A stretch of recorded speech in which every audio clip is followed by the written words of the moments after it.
Hello there, and welcome back to another episode of Check with Tech, your guide to all things tech. I'm your host, Yaseen Azzam, and let's get to it, shall we? First things first, Xiaomi is preparing for its November 5 event, which is, as of the time of this recording, around 4 days from now. But they're really excited about it, and I can tell from their teases. They are trying to tell us something about their two new phones, the Xiaomi Mi Note 10 and the CC9 Pro. Both of them will have the world's first 100 megapixel penta camera setup on the back. Wow, just simply wow.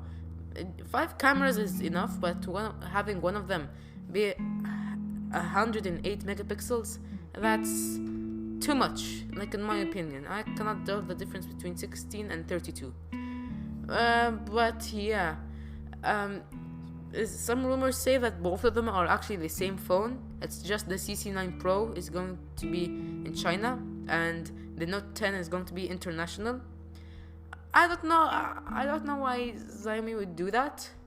But then again, other rumors saying that the only difference between them will be the Snapdragon processor. The CC9 Pro is rumored to have a Snapdragon 730G CPU, and to be honest, okay, like yeah, it's good. It's mid-range, yeah, it fits. But then Xiaomi is preparing for something else. The Xiaomi Mi Watch, that's probably going to be its name. It's going to be announced at the event as well. Judging from the picture, it looks like, imagine an Apple Watch, but with the sides of an iPhone 4 and iPhone 5. Yeah, it's a bit more thicker and more squarish, with a crown jewel and everything. And thankfully, Xiaomi posted a picture of the inside as well. It will look like that. It will have Wi-Fi, GPS, and NFC chips, and also an eSIM. Okay, yeah. Xiaomi is like a little famous for its fitness and small smartwatches, but now this is Xiaomi's chance to make a complete wireless smartwatch. Yeah, that's good too, but we shall see in the event. Okay, enough on upcoming events. Let's talk about something that happened recently. So Samsung just had its developers conference, and they had announced a lot of things, to be honest. One of them is the highly anticipated One UI 2. It's basically One UI, but it's Samsung's vision to bring more convenience and simplicity to almost all their devices. Now it's basically on your Galaxy Watch, on your phone, on your Fold, on your laptop. Okay, I'm just kidding. But yeah, to be honest, I'm really excited about One UI 2. I like, in my personal opinion, I like cartoony, not so serious icons. So I like Samsung's vision. But yeah, that's just my opinion. But another thing is that with the Galaxy Book S that was announced with the Note 10 in their own Unpacked event, they have 2 more laptops. The Galaxy Book Flex and the Galaxy Book Ion. And get this, both of them will be the first laptops in history to have a QLED display, just like Samsung's TVs. That is absolutely great news, because I hardly use my TV, but I mostly use my laptop for work, so I really like to see those bright contrasts and great visuals. And Samsung says that those laptops can deliver brightness of up to 600 nits. And that's a lot considering most laptops, like their peak is around 300, 350. So wow. And if you look at the Galaxy Book Flex, and if you compare it to the Notebook 9 from last year, the brightness is just wow. It's around 2 times brighter in my opinion. But enough about that.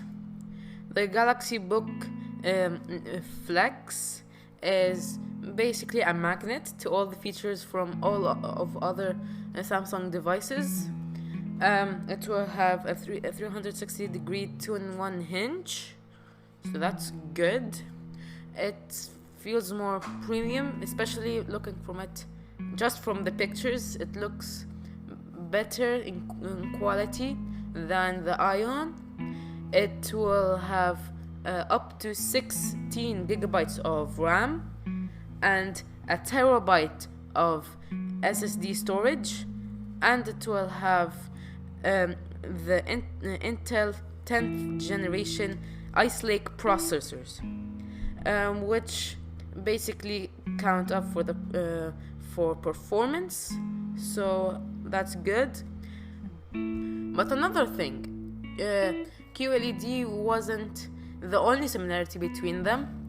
Both laptops will have fingerprint readers. I think it's next to the touchpad, but I'm not really sure about that. And speaking of the touchpad, both of them will have key wireless charging under the touchpad. So, for example, let's say you're watching a movie on your laptop, you can wirelessly charge your phone from on the top of your touchpad. Cool. I actually would have preferred if the wireless charging was somewhere else, because I mean, why waste your money on a mouse? I mean, if you already have one, good for you, but I don't. And the Galaxy Book Flex will have the S Pen from the Note series. So your phone is now your laptop in sort of. Now the Galaxy Book Ion, it's basically like your regular typical laptop.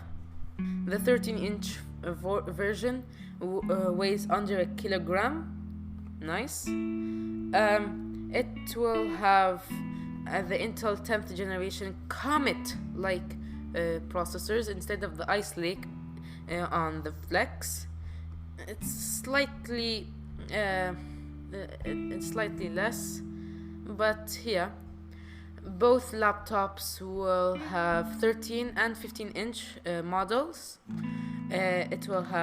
Both of them will have one Thunderbolt 3 port, 2 regular USB A 3.0 ports, and a full-size HDMI port, and a micro SD card slot. Now, all of this, it comes down to preference. If you prefer more of a regular laptop, then I say go to the Galaxy Book Ion. But if you're like me and want something that's similar in basically all of your devices, I would go for the Flex, because I mean, come on, like, it's basically Samsung in a laptop, all of their innovations in one. I think I would get it, but not now, not this year. Samsung said that they're going to be available in the first half of 2020, so we still have to wait for a while. And Samsung, being the sneaky little company they are, they teased, well, you know, the Galaxy Fold. I don't need to explain it. Well, they teased a clamshell foldable phone concept. I think that's going to be more explained next year, but I don't know how that will work. From the looks of the video, it looks like an S10 Plus or Note 10 probably, but folded in half. Probably, I mean, I don't know if that will work. I don't know, to be honest with you. We probably shall see next year. Now let's go to Fitbit and Alphabet. Rumors say that Alphabet, Google's parent company, is ready to buy Fitbit. That was a bombshell of a newspaper, to be honest, because wow, of all things for Google to have, Fitbit is probably a good thing to have. Reasons why? Okay. Well, first things first. Google's Wear OS, it hasn't had a pretty name over the years. So having like physical, having literally a smartwatch company to test it is probably a good idea. Speaking of that, Google has almost everything, hardware specifically, but not a smartwatch. That's, I think, why Wear OS failed, because like they didn't have an opportunity to test it, because they really didn't have anything. I mean, there were rumors for a Pixel watch, but they weren't announced during the Made by Google event. Okay, and second thing, Google Fit really isn't. It's bland, to be honest. So having Fitbit with all of their personal fitness activities, you can literally put it onto Google Fit and it will be like brand new. It will look like heaven.